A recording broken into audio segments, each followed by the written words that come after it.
Good evening all. Thank you again for being with us. This evening we're reporting to you that in the last 24 hours we've been notified of an additional 16 cases of Covid-19, bringing the total now to 25,355. There have been 2 denotifications in the last 24 hours.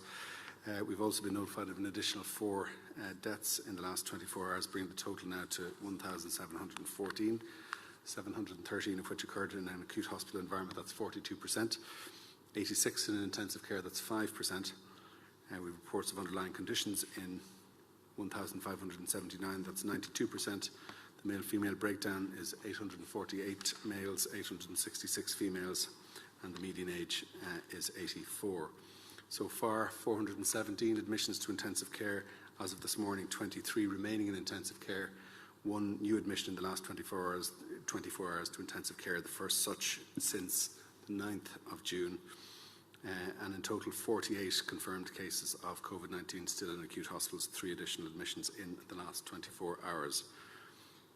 A breakdown of incident cases to midnight on Tuesday night of this week, at that point 25,339.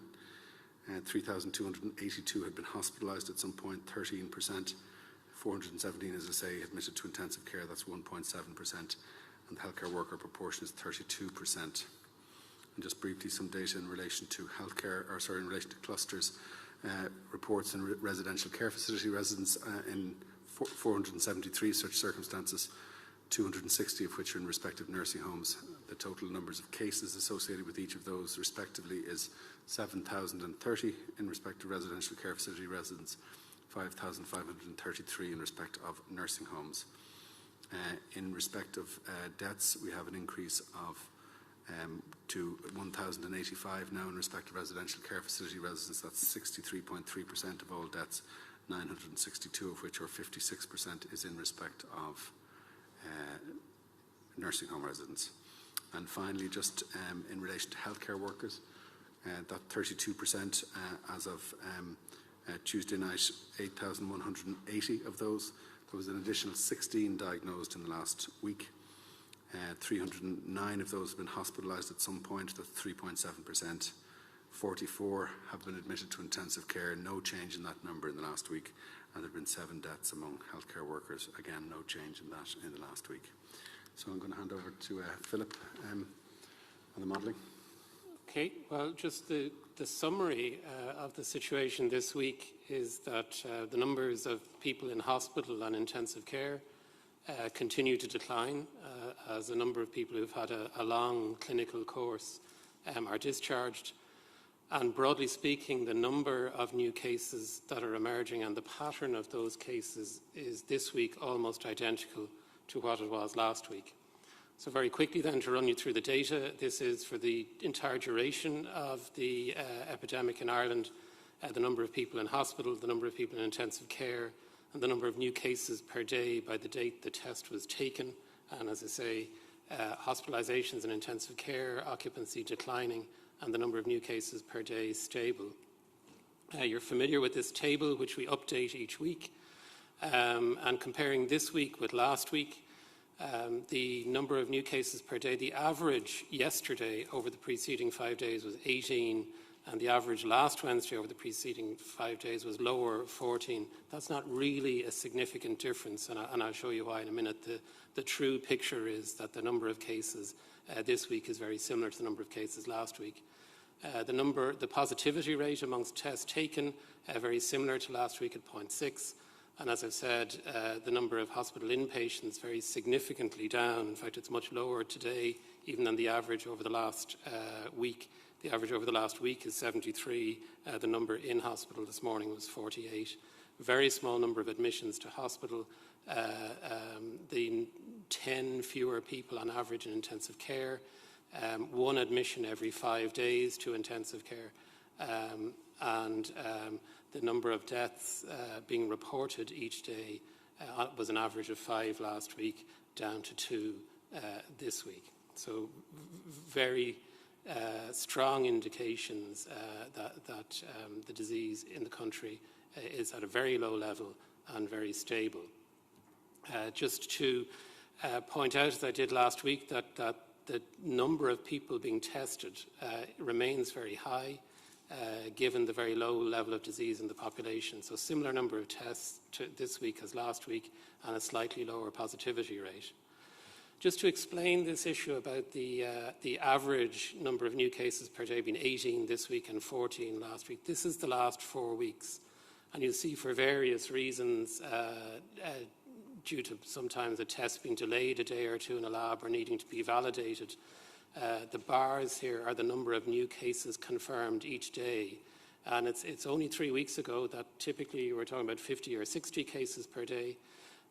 We did have this significant number of cases reported on one day last week, Saturday, 44 cases, most of which belonged to earlier in the week.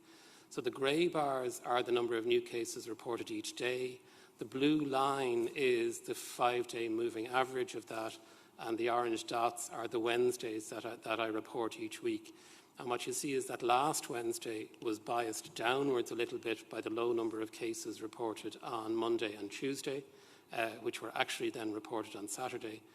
The slightly higher average this week is biased upwards by that large number of cases reported on Saturday. So when you look across the last 3 weeks, you can see it's not a formal statistical way of putting it, but this week is very similar to last week, and last week significantly lower than the preceding week. So we're confident that the number of cases emerging each day this week is very similar to what was emerging last week, confirming that stability. I showed you this plot last week, and this is it updated to this week, where the cases are rising. Are they arising in long-term residential care, seeing very few cases in that setting at the moment. Healthcare workers, also the numbers very significantly reduced, fewer cases in outbreaks, and we're now at the situation where almost 60% of the cases are isolated cases in the community or in households or in family settings. So the disease has been suppressed in those institutional settings. This is a similar plot, but what you're looking at here is in any given week, what percentage of cases, as opposed to the absolute numbers, what percentage of cases arose in different settings. And what you'll see is that the number of cases, the proportion of cases that are in healthcare workers is somewhat smaller than it was a few weeks back. The number of cases in outbreak settings, such as workplaces, has been again small over the last 2 weeks, leaving, as I say, 60% of cases last week in the isolated household or family settings. Similarly, in terms of mode of transmission, as the number of cases declines and the testing and contact tracing system comes into action, we're seeing a greater proportion of cases being associated with close contact with a known case. The number of nosocomial cases, in other words, hospital-acquired cases, becoming a slightly smaller proportion. And again, in this, just as 60% of cases are isolated household or family, also around 60% of cases are community transmission, verified community transmission, or possible community transmission. It's a little bit of a concern that early in the epidemic, we, of course, were seeing a large number of travel-related cases, and just over the last 2 weeks, we've begun to see a small number of travel-related cases, but it does is a cause for concern nonetheless. It's a small number of cases, but a proportion, a more remarkable proportion of the very small number of cases that we have. And then finally, in terms of reproduction number, how rapidly is the virus spreading in the population? Well, let me reiterate, the number of cases is very small. The number of cases this week is comparable to the number of cases last week. So that strongly suggests there isn't significant resurgence of spread in the population. As I said before, that makes the reproduction number very difficult to estimate accurately.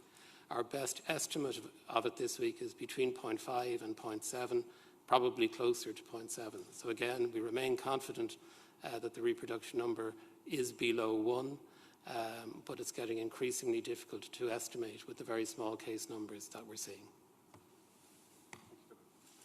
Yeah. Sarah? Sarah King, Virgin Media News.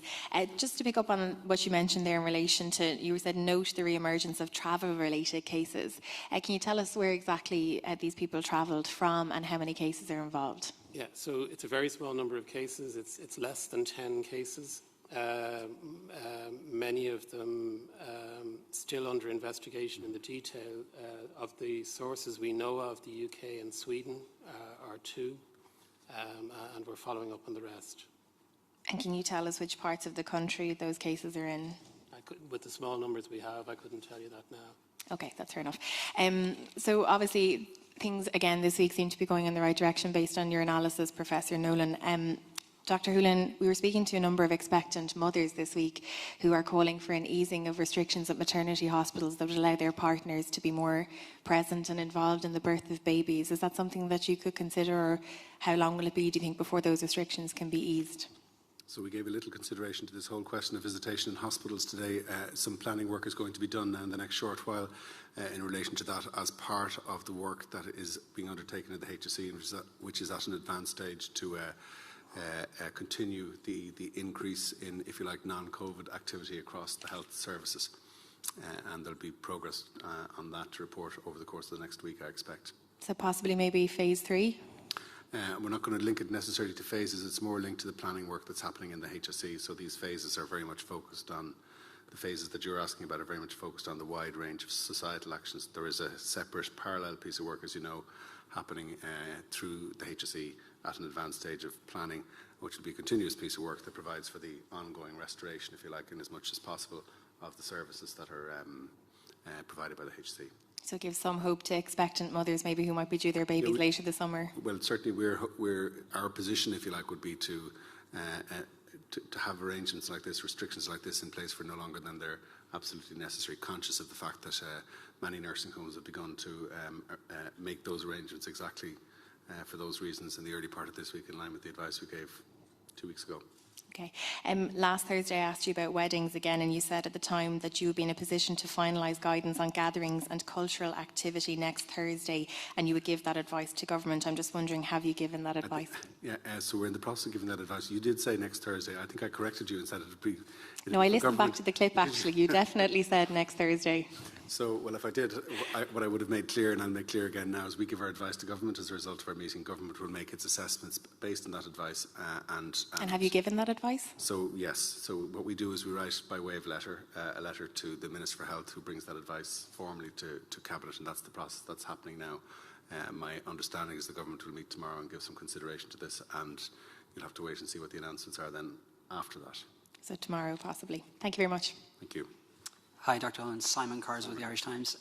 Just in relation to the point you made there about the concern that you have about these new travel cases, would you have a concern that this is as a result of maybe the quarantine rules not working in any way, or maybe they're not being followed? Like, what would you read into why these cases are cropping up?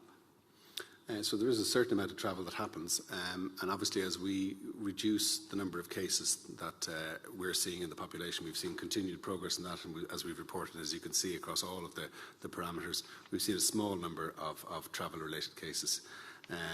The advice and guidance that we have in place for now, arising from our work at NEFIT on public health grounds, is still very clearly, we're advising people to avoid all non-essential travel from this country. We're advising people who are planning on coming here for travel-related purposes that are not essential for tourist-related activities, for example, that now is not the time. We won't continue to have that advice for any longer than we think is absolutely necessary.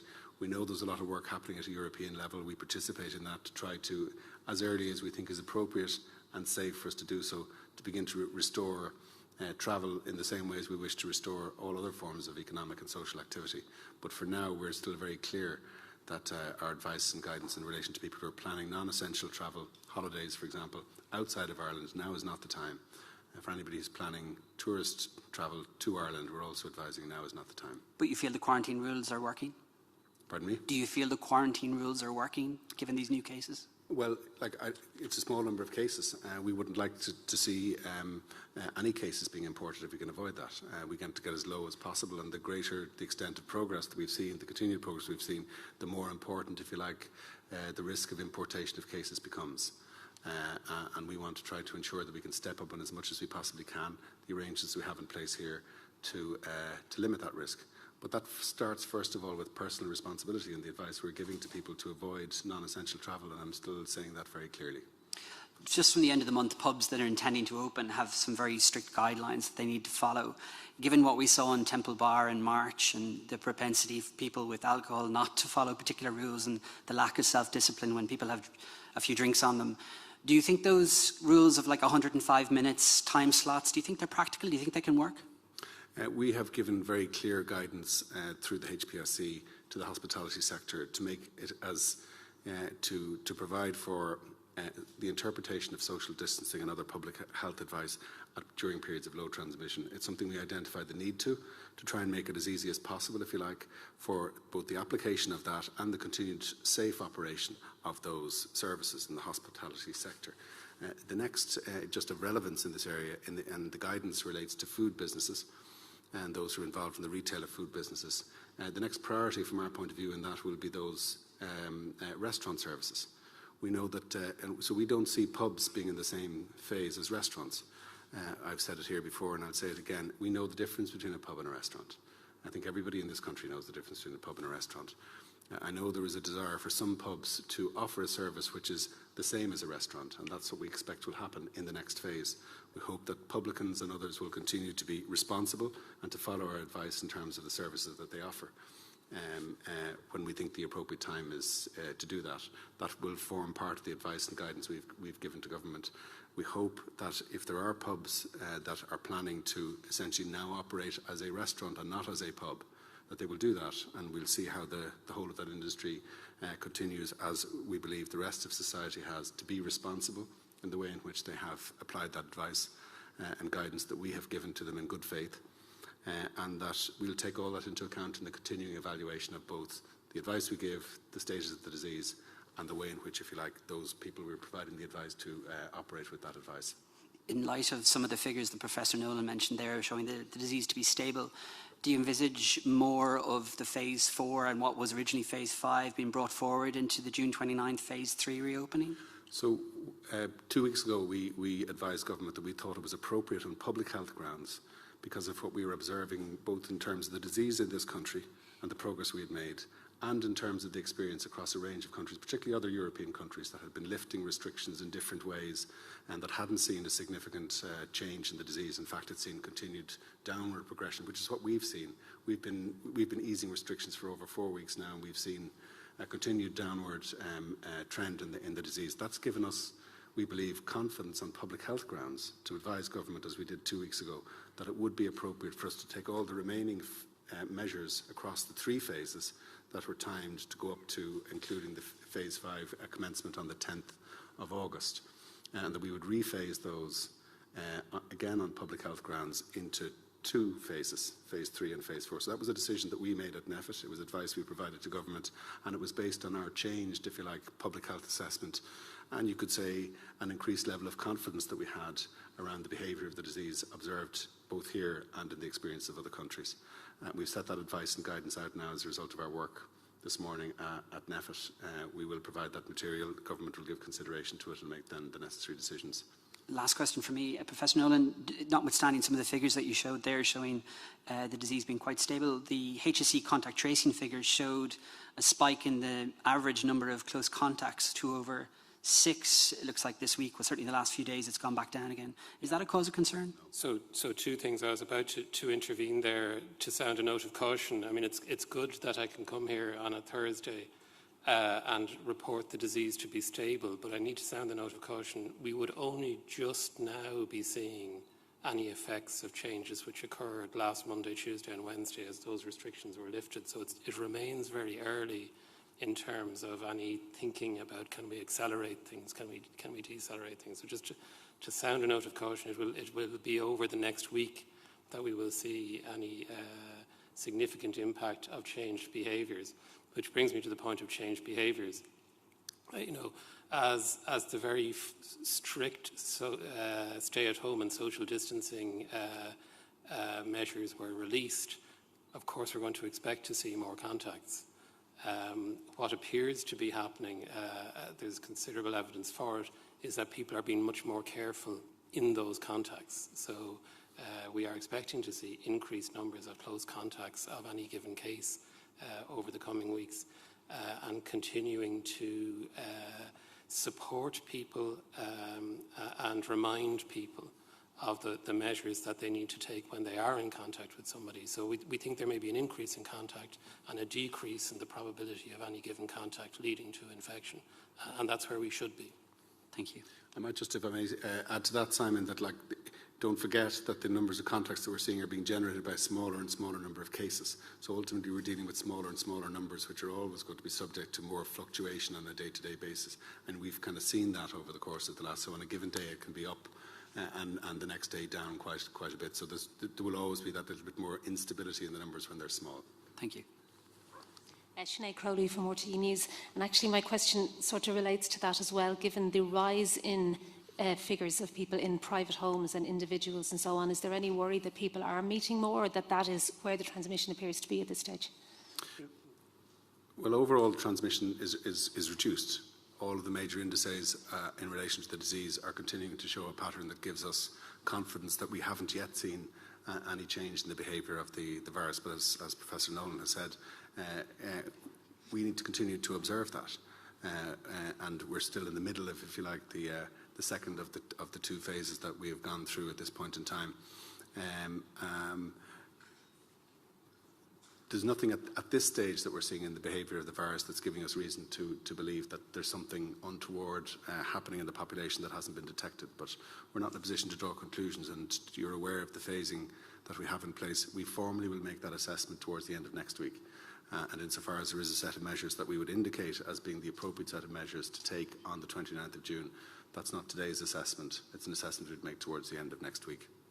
Thank you. And I think it's a testament to public health colleagues and the job they've done in suppressing outbreaks. So what you're really seeing is the near elimination of outbreaks by very careful public health control and kind of a residual ongoing level of disease in the community. So it's not so much that the numbers of cases in households is rising, it's the number of cases in other settings has essentially collapsed. Okay. And in relation to the next phase again, theatres, cinemas and so on were now hopefully are hoping to open in July, but a lot of them are saying that they won't be able to because of social distancing. And I was wondering, has there been any thought given to the reduction of social distancing for those cultural venues in the same way as, for example, it was given to restaurants and so on? So we will give broad advice, as I said, as part of this, and I'm not evading the question. So any matters that we think are appropriate for us to identify in that respect, we'll set out tomorrow. Another thing I think which is important for us to stress, and you'll hear us continuing to stress this, and we have been doing it all along, as we move through the easing of restrictions, we move away from, if you like, a rule set around what's open and what's closed, and more towards an emphasis on what's important in terms of your own individual behaviours, the kinds of things that you need to remember, and we've set them out, some of them here on the slides, as you can see, and we'll step up our communication of information to people, because we think it'll be important that, you know, when we get back to hopefully an eased set of restrictions, when we get through some of these phases, if the disease behaviour continues in the way that we want it to, it will be important that people are able to recognise risk, they're able to manage that risk for themselves, and that it won't be the case of, let's say, the government or me or some individual identifying for you the kinds of risks you need to take account in your own individual behaviour. It will be important that we give people both the information that we have and the advice and guidance that we think is important, that we'll have to have in place on a continuing basis, even after we get through, hopefully, the fully eased set of restrictions. And all of those behaviours will be really important for the population to maintain. Things will be different in the way in which we behave, both as individuals and as communities and as a society overall. Thank you very much. Rob O'Hanrahan, Joe Dudley. Can I ask, just in relation to the contact tracing app, I think the testing was due to start just after the 30th of May, and I was wondering, do we have a date as to when that app is due to be rolled out, or an update as to how the testing of it is going? We had an update on that today as part of our discussion at the National Public Health Emergency Team, and good work has been done by colleagues here and in the HSE and supported by others, including engagements with some of the relevant companies, and I think good progress has been made in that. I can't give you a precise date when it's going to be ready for commencement, but good progress has been made on it. Do we have even a ballpark? I don't have a ballpark. If I was to tell you, I haven't directly been involved in the contact tracing app work. I think it'll be very important adjunct to the contact tracing activity that happens through the public health teams and for healthcare workers, to the occupational teams, to give access to information that perhaps might not be identified by a person who may not know they had important contact, and that's where we see the potential value of all of this. We've continued to stay focused on the performance of and getting the information from the contact tracing process that happens through the, if I might call them, more traditional means, and to focus on improvements in relation to that as are happening, and to focus on new policies that we have in respect of contacts, like the testing of contacts that happens at day 0 and day 7 now, and gleaning all the information we can from that to try and understand the behaviour of the disease. That's where our focus has been. But as and when the app will be ready, we'll be in a position to use it. The UK government have today said something similar. They don't have a date for when their app is ready. When the app is ready, is the plan to use it as an all-island function, as in we would expect Northern Irish residents to use it as well? I know that's under consideration, and right now I just don't have the answer to that question. Certainly when it comes to all-island engagement, we have arrangements in place. We meet on a once-a-week basis at my level between our collective teams between the two jurisdictions, and there's continuing engagement that happens also at a political level, and everywhere we can identify areas that we can cooperate on, we do, and this may well be one of them. Considering the open border, it would be quite necessary for it to be as effective as possible for it to be used as an all-island approach. Is that fair? We've given advice to government already in relation to the whole question of the island and the border and the role in relation to travel, and anything that we think can help in the management of the disease from that point of view will be of value to us. So if the app can help us in that regard, then that will be welcome. Finally, just in Northern Ireland, the Executive said this afternoon that the 1 metre guidance between children is to be followed as far as possible. They've reduced it down to 1 metre, and then that staff would adhere to a 2 metre rule. Is that something that could be considered for the Republic of Ireland? I know that they've been giving some consideration to that, and some announcements and so on have been made in respect of a number of components of the disease in Northern Ireland. I haven't had a chance to study them directly myself. Today, we're working with our education sector here on an ongoing basis to help them in the development of their guidance for the resumption of educational activity, and to support them in as much as we possibly can on the interpretation of our public health guidance and how it applies to schools. Just to point out to you, and I'm sounding no word of warning in relation to this, we have seen in a number of countries around the world a stepping back, a restriction being reimposed in school settings as a result of disease transmission. So it only serves as a reminder to all of us that the risk of transmission in this with this disease is still there, and transmission can occur in any of these settings. We have to take all of these things into account in setting out the advice and the guidance that we give, and that's why we're so careful and clear about the importance of the application of public health guidance in school environments. Thank you. Thank you. Ronan Duffy from the Journal.ie. Just 2 follow-up questions. One is just in relation to pubs, and you mentioned earlier how there's a difference between pubs and restaurants. I think Fáilte Ireland said today that is their understanding. Sorry, who said today? Fáilte Ireland, spokesperson, said that their understanding is that this 105-minute limit won't be in existence for phase 4 when it comes to pubs. Is that kind of part of NEFIT's guidance and understanding?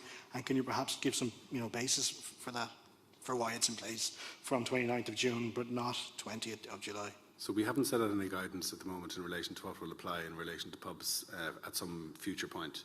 So I'm not sure where that... It was a spokesperson from Fáilte Ireland said today that was their understanding.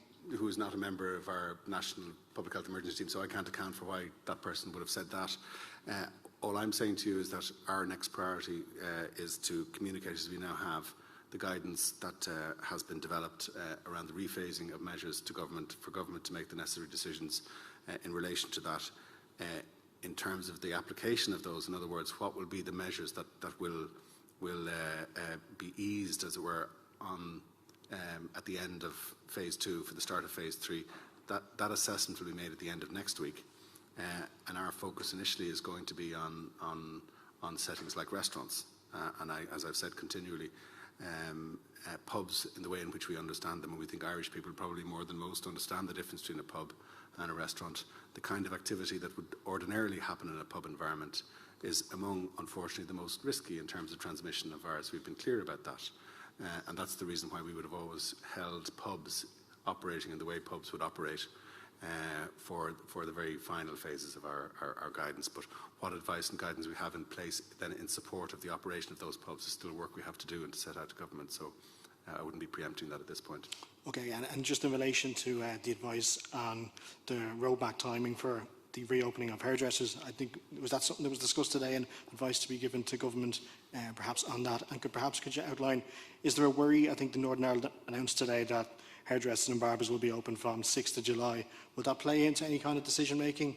And would there be a worry that people might, travel for a haircut, for example? Look, we tried to have, just first of all, in the Northern Ireland piece, as much dialogue between the two jurisdictions to try and bring, because we are different jurisdictions, and to bring as much commonality to both our assessment of the disease, the measures that we have in place, and the timing of changes in relation to those. So we'd always be sensitive, both parts of the island, to the changes that are happening on the other part of the island, if we can put it in that way. And I'd say that as a kind of general statement, as opposed to specifically about hairdressers. What I'd say in relation to then the specific question of hairdressers, we gave consideration to all of the remaining measures and whether they belong in a set of recommendations we might make in respect of the next phase, i.e. the phase 3, or in respect of a phase 4. And we've set that out for government to make decisions on. So our role is to provide advice, and we've given advice in relation to all of those matters, which we think will bring clarity. But what has to happen is government has to accept that advice and make decisions in relation to its publication, and that's what will happen now, tomorrow, we expect. Thank you. Ronan Smith from the Irish Daily Mail. Just going back to the pub guidelines real quick. Earlier on you said that you gave advice, NEFIT gave advice through the HPSC about these guidelines. What specific advice did NEFIT give through the HPSC in relation to the pub guidelines? So our process for developing guidance is the HPSC develops guidance. It will then go through our expert advisory group for confirmation, and that's happened in respect of guidance for operation of food retail outlets during periods of low transmission. It's not guidance for operation of pubs. Well, the guidelines for pubs came out. It said Fall Charlton's guidelines for pubs, but we'll move on from that. On the 90-minute guideline, the 90-minute maximum time is what I'm trying to drill down to. That was the initial one. It was moved up to an hour and 45 minutes. I just want to find out what is the rationale for that. A couple of weeks ago, we had a 2-hour meeting time debate for the Dáil, and presumably pubs and restaurants that do open at the end of the month are a lot smaller than the Dáil. I'm just wondering what is the rationale for that maximum limit time? Because we think if in the operation of restaurants, people are appropriately distanced and so on, there are important conditions that, if they are met, might allow us to have a different view in relation to the application of the physical distancing requirements during those periods. And we think one of those is that the length of time that an individual would spend in an environment would be reduced. Because if you think about it, if transmission, and I've said this on many occasions, the risk of transmission of an infection from me to you at a point in time is the combination of a whole series of different factors. One of which is like whether I have an illness or not. 2 is another example is how far away I am from you. 3 is what I'm actually doing. 4 is how long I spend in your company, and I'm just giving some examples. All of these things play in together. So we're going to have a period of time during which we think it may be appropriate to have people not maybe 2 metres apart, but 1 metre apart. The length of time, as well as a range of other measures, becomes important in that consideration. And so all of that is taken into account in the guidance that's been set out now by the HPSC and made available for that particular sector to apply it, to ensure that services can be provided that have assurance for us that both staff providing those services and customers using those services can be safe. And that's the rationale behind it.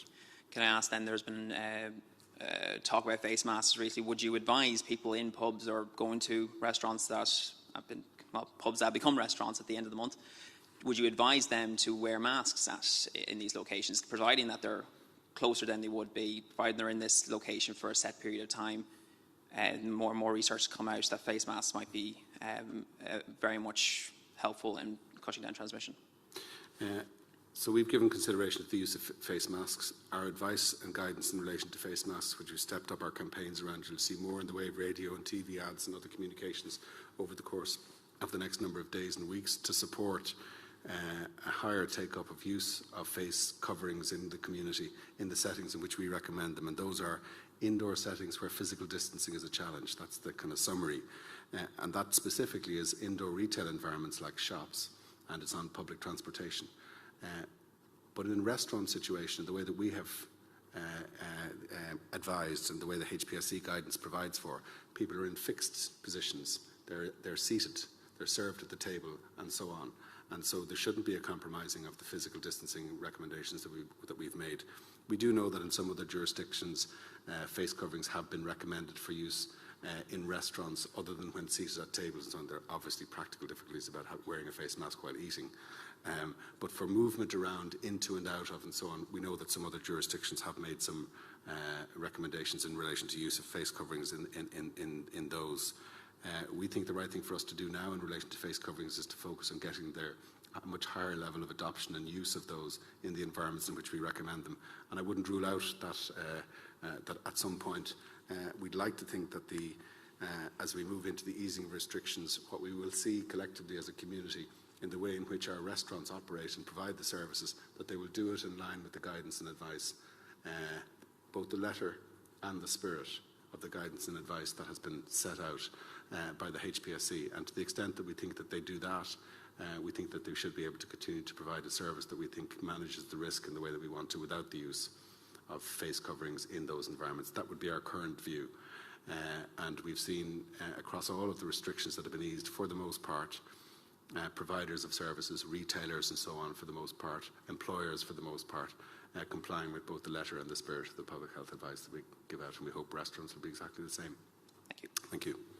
Stephen Murphy from Newstalk. Just those 10 new cases related to travel, have they all been within the last week?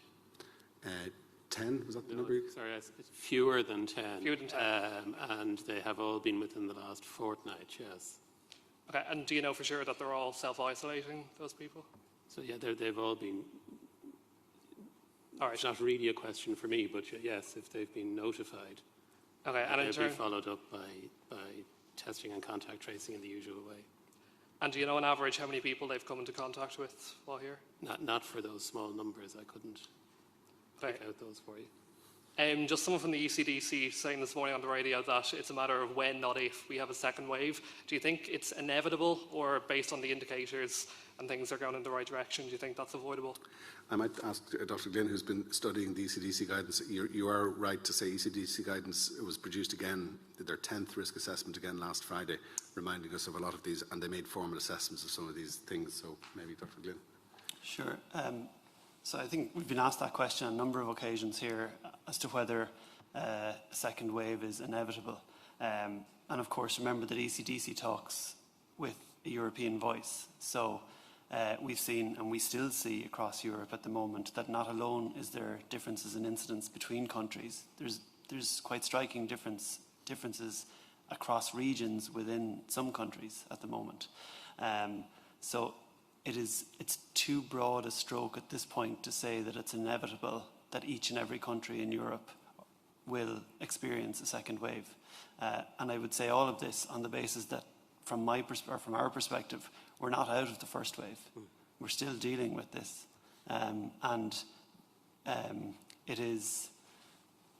There is nothing that we're asking people to do now that we wouldn't be asking them to do if we thought a second wave was inevitable. So is a second wave likely in some countries over the coming months? We don't have a vaccine. We don't have a treatment. Yes. Do we expect that a second wave is inevitable here? No, not necessarily. Not necessarily on the basis of the evidence to date that people have followed the guidance, that businesses have followed the guidance and the spirit of that guidance to date. But it will be a challenge to ensure that that's maintained over time. We're hopeful that people have adopted these new behaviours as habits and that they will continue to adhere to them over time, but that's not a given. As we've said, as we move forward, this is more and more about individual behaviour. It's more and more about what each and every one of us does in our personal lives that will dictate where this goes. And so, yes, there is certainly a risk, and the ECDC has been clear that the disease hasn't gone away. but where we end up in this country with this disease, it's simply too early to say, and there would be too much uncertainty around it to give you anything more definitive than that. Dr. Hurlin, you're saying in the press release today, people diagnosed in the community, it's taking on average more than 2 days between them having symptoms and coming forward to their GP. Will that make it difficult in terms of completely getting rid of this virus if people are still taking that amount of time to come forward? Well, look, to the extent that we can get to the point of diagnosis and recommending public health actions as quickly as possible after a person gets infected, stopping the spread of infection from that individual and so on, that's obviously our basic objective. One of the things that the public can contribute to in that regard is coming earlier with symptoms. And we do recognise, and we've had some discussion on this very issue today as part of our National Public Health Emergency Team, we recognise and we're sensitive to the fact that very often our frontline practitioners, our GPs in particular, will be advising people to, look after their simple coughs and colds and other, if you like, more minor symptoms at home and self-medicate and so on. And so we do need to be careful about a message that we might appear to be confusing people. For the purpose of this disease, we think it's important that if people have cold or flu-like symptoms, they come earlier than they might otherwise do. Maybe even if they don't feel particularly unwell, they make telephone contact with the GP. And the GP is in a position to make an assessment as to whether the individual concerned or your set of symptoms justifies or requires a test, and will make a recommendation for you in relation to that. So the basic message we would have for people who are experiencing these kinds of symptoms, cold or flu-like symptoms, or any of the other symptoms that we have highlighted, to make early telephone contact with your GP. Don't put it off until tomorrow. Don't, as we often do, wait until, and I know that sometimes we can be advising people in other situations to manage symptoms at home. This gives us the best way of if you like, reducing that period as much as possible. There's been a lot of good work done by the HSE to reduce the length of time around the sampling and the testing process, but we think now we can make a contribution to speeding up, if you like, the identification of this disease and the implementation of public health measures by people coming forward earlier with those symptoms by ringing their GPs. All right, just on weddings, was there any discussion on that at the NEFIT meeting today? So as I said to Zara King earlier on, that will form part of all of the guidance that we'll set out to government tomorrow, and when government has made its decisions on that and decided when and how to communicate that, that will all be made clear.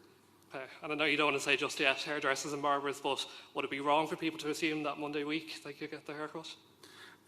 So that, again, all of those things will be dealt with by way of guidance and advice. We hope that advice, once government makes its decisions, will bring clarity to all those important issues for people. Thank you. Thank you. Hi, Adam Higgins from the Irish Sun.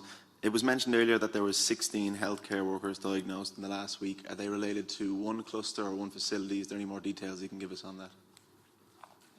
So they're not related to.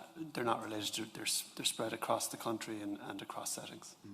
And a question for yourself, Dr. Glynn. It mentions in the press release about the dashboard being updated, that we can get more localised information. How localised will it be, and why has it taken so long for us to be able to get that information?